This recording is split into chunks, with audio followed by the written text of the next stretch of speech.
Hi, my name is Sarah, and this is my story. The night he proposed to me, I should have felt happy. There were candles burning on the table, soft music playing in the background, and a small velvet box sitting in the palm of his hand. To anyone looking through the apartment window, it might have seemed romantic, maybe even perfect. But as he lowered himself onto one knee, I wasn't looking at the ring. I was looking at his face, studying the tightness in his jaw, the impatience in his eyes, the way his smile disappeared when I didn't answer immediately. "Say something," he whispered. My hands began to shake, because the truth was I didn't want to marry him. I didn't even want to be in that apartment. But by then, I knew exactly what happened whenever I disappointed him. I knew how quickly his affection could turn into rage, how easily a disagreement could become hours of screaming, threats, insults, and blocked doorways. So I forced a smile. And I said yes, not because I loved him. I said yes because, in that moment, saying no didn't feel safe. Stay with me because this story gets a lot darker before it gets better, and I promise, it does get better. My relationship with him didn't begin with violence. It began with attention. He was charming, confident, and intensely interested in everything about me. He remembered every detail, a favorite snack, a stressful day I'd mentioned in passing. He told me I was different, that I was the kind of woman he had prayed for. And when someone tells you that you're the answer to their prayers, it becomes easy to confuse intensity with sincerity. The first few months felt like a whirlwind. He wanted to see me constantly. "I just love being around you," he'd say. "Is that such a bad thing?" I didn't understand yet that he wasn't becoming attached to me, he was becoming possessive. First, the constant attention felt flattering. He wanted a good morning call, a lunchtime update, and a message when I got home. But if I missed one, the sweetness disappeared. He would ask who had been more important than him, then stay cold until I apologized. Little by little, I began declining invitations because I knew every outing would lead to an interrogation. Friends stopped asking me to come, and he pointed to their silence as proof that he was the only person who truly cared about me. I did not notice how carefully he was shrinking my world until almost everything in it revolved around his approval. The first red flag came over a dress. Getting ready for a friend's birthday dinner, I wore something I'd owned for years, nothing revealing, but his expression changed the second he saw me. "You're wearing that, you know exactly what's wrong with it. You want men staring at you?" I thought he was joking. He wasn't. When I told him I wasn't going to argue about my clothes, I saw anger flash across his face for the first time, gone as quickly as it came. He wrapped his arms around me, kissed my forehead, apologized. I changed the dress anyway, not because he ordered me to, I told myself, just to keep the peace. That became the pattern. He created the tension and I adjusted myself to restore it. Soon it wasn't just my clothes, it was the pictures I posted, who liked them, which friends I talked to, how fast I answered his texts. He became especially jealous of a close male friend I'd known for years, someone I had never been romantically involved with. But explanations never satisfied him. They only gave him more to question. Every conversation became a trap because he wasn't looking for reassurance, he was looking for control. One afternoon, I found him in the bedroom, trying to guess the passcode on my locked phone. "If you have nothing to hide, why do you care?" he asked me, a question that stayed with me for a long time because that's exactly how abusers make privacy sound like guilt. When I refused to hand it over, he took my laptop instead, locked it in another room, and told me I'd get it back when I learned how to be honest. I demanded it back and threatened to leave. He eventually caved, apologized, blamed his fear of losing me, and because he hadn't hit me yet, I told myself it wasn't really abuse. I didn't understand that abuse doesn't start with a bruise. It starts when someone punishes you for having a life outside of them. The most confusing part was how quickly he could switch. Minutes after frightening me, he could speak calmly, offer food, or act as though nothing unusual had happened. If I brought the argument up again, he said I was obsessed with drama and refused to let things go. I started writing down what happened after our fights because his version of events made me question my own memory. Even then, I sometimes reread my notes and wondered whether I had exaggerated. That was the power of his manipulation. He did not only want control over my choices, he wanted control over my understanding of reality. The first time he put his hands on me, we were arguing in his living room. I don't even remember what started it. I remember his voice rising, me trying to walk away, and then him grabbing me and throwing me onto the couch. Before I could even process it, he grabbed my bags, threw them by the front door, and screamed at me to get out. I ran. As my Uber pulled up, he followed me outside and threw something that hit me in the face, a men's Bible devotional book. A book about faith and discipline. thrown at me by a man who claimed to love God and claimed to love me. By the time I got home, my phone was full of missed calls and messages that had shifted from rage to sobbing apologies. Flowers came the next morning. He showed up outside my building that night, devastated, promising he'd never do it again. And because I wanted so badly for the man from the beginning to be real, I went back. When I returned, I did not tell the people closest to me the full truth. I said we had experienced a bad argument and that emotions had gotten out of hand. I left out the couch, the stolen phone, and the book hitting my face. Part of me was protecting him, but part of me was protecting myself from the question I was afraid everyone would ask. Why did you go back? Hiding what had happened made it easier for him to repeat it.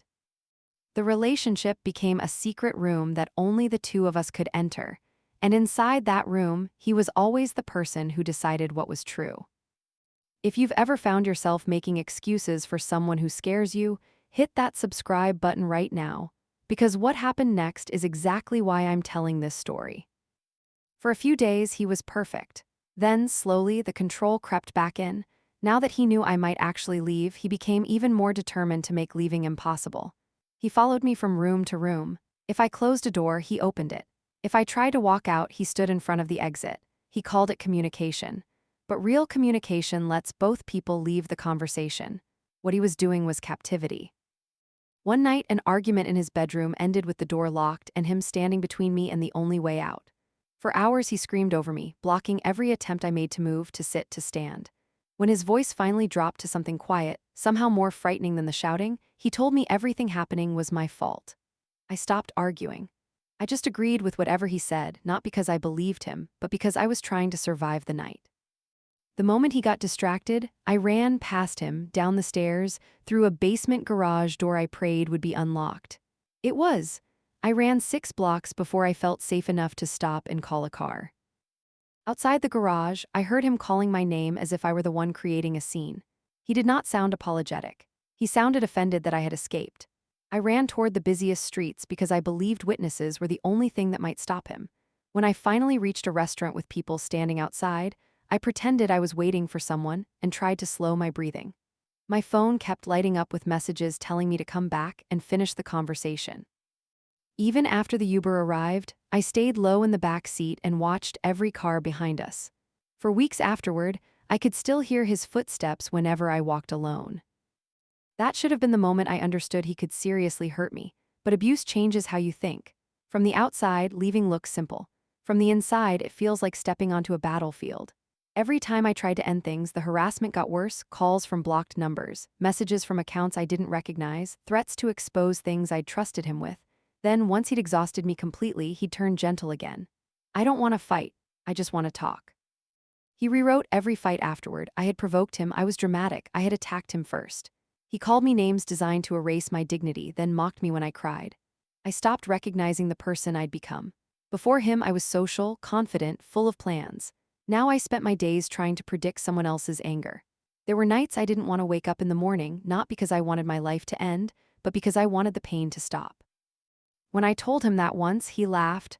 "You're crazy, you're a lunatic." That was the moment something in me finally shifted. Someone who loves you may make mistakes, but they don't use your deepest pain as a weapon. Every time I tried calling the police, his whole personality would shift: calm, reasonable, suddenly gentle. Then he'd remind me he worked as an ASL interpreter and a therapist, that an arrest could destroy his career, that his clients and his family would blame me. He made protecting myself feel like it would hurt innocent people. That's how he kept me silent, by making his consequences my responsibility. What made reporting him harder was the person everyone else saw. He was helpful, educated, patient with clients, and comfortable speaking about faith and service. I imagined people looking at him, then looking at me, and deciding I must be confused or vindictive. He had already begun calling me unstable during arguments, so I feared he was preparing a story in which he was the calm professional and I was the dangerous woman trying to ruin him. His public reputation became another wall around me. I thought I needed perfect evidence before I was allowed to ask for help. So I stopped trying to leave and started just trying to survive quietly. I monitored my voice, my clothes, my messages, my expressions. I told myself I was managing the relationship. In reality, I was disappearing. Then came the proposal, the one I told you about at the start. He framed the whole relationship as spiritual warfare, like our fights were proof the enemy was trying to tear us apart. Never his choices, never his violence, just a battle happening around us. When he got down on one knee, my mind raced through every possible consequence of saying no. So I said yes, and he slid the ring on my finger and pulled me into a hug that was just a little too tight. "You're mine now," he said. I felt cold. We posted the pictures. Everyone congratulated us. I smiled and thanked them while sitting beside a man I was afraid to reject, one of the loneliest feelings I have ever had, being celebrated publicly for something that terrified me privately. And the ring didn't calm him down at all. It made him more entitled. He started deciding who I could still talk to, which friendships wouldn't be appropriate after marriage. "You said yes," he'd remind me. "You don't get to act single anymore." The engagement created a new kind of cage. People began asking about dates, venues, dresses, and wedding colors. Every cheerful question forced me to perform happiness. Sometimes he would lift my hand in front of others so they could admire the ring, and I would feel my stomach tight while everyone smiled.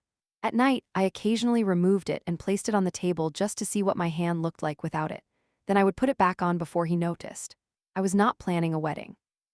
I was measuring how much of myself would disappear if I stayed.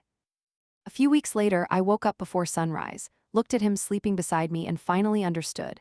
The charming man from the beginning only ever showed up when he was afraid of losing control and disappeared the second he got it back. Marriage wouldn't fix that. It would just make leaving harder. I imagined kids growing up around his rage. I imagined years of apologizing for things I never did. And for the first time, the fear of staying became bigger than the fear of leaving. I started preparing quietly, moving my things out little by little, telling someone I trusted everything that had happened, saving messages, changing passwords, researching restraining orders. When I finally ended it, I did it from a safe distance in one short message. "I am ending the relationship. Do not come to my home. Do not contact my friends or family. I will return the ring." Disbelief came first, then anger, then pleading, counseling, church change. When none of that worked, the insults came back, along with calls from new numbers and new accounts. I sent one final message. "If you contact me again, I will file for a restraining order." No explanation, no debate, just the consequence. Then I stopped responding for good this time. I treated leaving like an emergency plan because that was exactly what it was. I gave a trusted person copies of important messages and created a code phrase I could send if I needed help without explaining. I kept identification, medication, a charger, and a change of clothes where he could not find them. I arranged transportation before ending things and made one rule for myself. I would not meet him alone, no matter how sincere his apology sounded. The ring was returned without a private goodbye. I knew one emotional conversation could become another locked door. The silence that followed didn't feel like peace at first. It felt like waiting for the next explosion. Every car door outside made my heart race. But the days kept passing, 1 week without his voice. Then 2, then a month. About 2 months after I returned the ring, I heard he'd moved on to someone new. Part of me felt relieved. Another part of me felt sick, wondering if she was meeting the same charming version of him I once fell for, and how long it would take before the questions started for her too. I couldn't warn her without pulling myself back into his orbit, so I just hoped she'd see the truth faster than I did. No contact ended the relationship, but my body did not understand that the danger was over. I checked locks repeatedly and woke from dreams in which I was still trapped in his apartment. Sudden footsteps behind me made my chest tight. Counseling helped me see that these reactions were not weakness. They were a nervous system that had learned to stay ready. One morning, months later, I realized I had slept through the night without checking my phone or listening for a car outside. Nothing dramatic happened. I simply woke up feeling safe.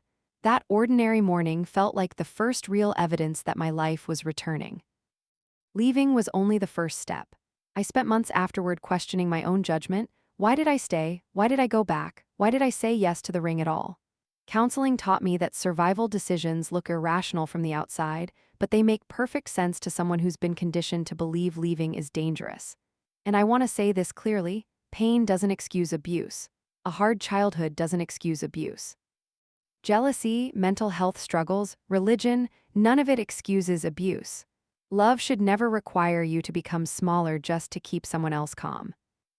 I did 25 counseling sessions and deep trauma work that left me exhausted some days, relearning how fear had rewired my own body. I took self-defense classes, not to fight anyone, but to feel present in my body again after years of it belonging to fear. I rebuilt friendships. I learned that no is a complete sentence.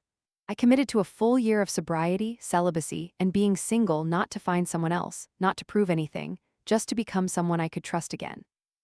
And that year changed everything.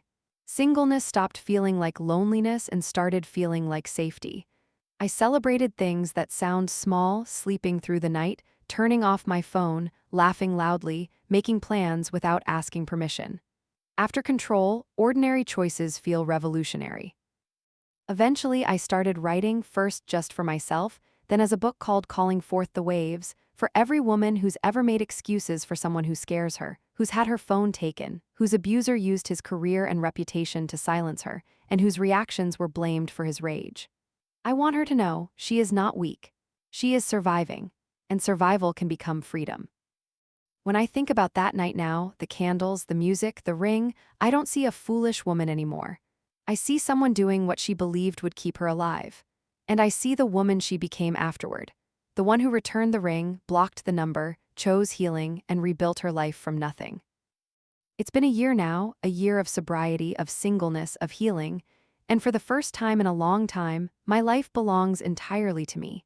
I don't know what the future holds, but I know I will never again mistake obsession for devotion, control for protection, or silence for safety. And I will never again say yes just because I was too afraid to say no. If any part of this story sounds familiar to you, please talk to someone you trust. You don't have to wait for things to get worse before deciding you deserve better. If this story moved you, make sure you're subscribed to Unheard Drama Stories. We share these real, raw stories every week, and trust me, you don't want to miss what's coming next.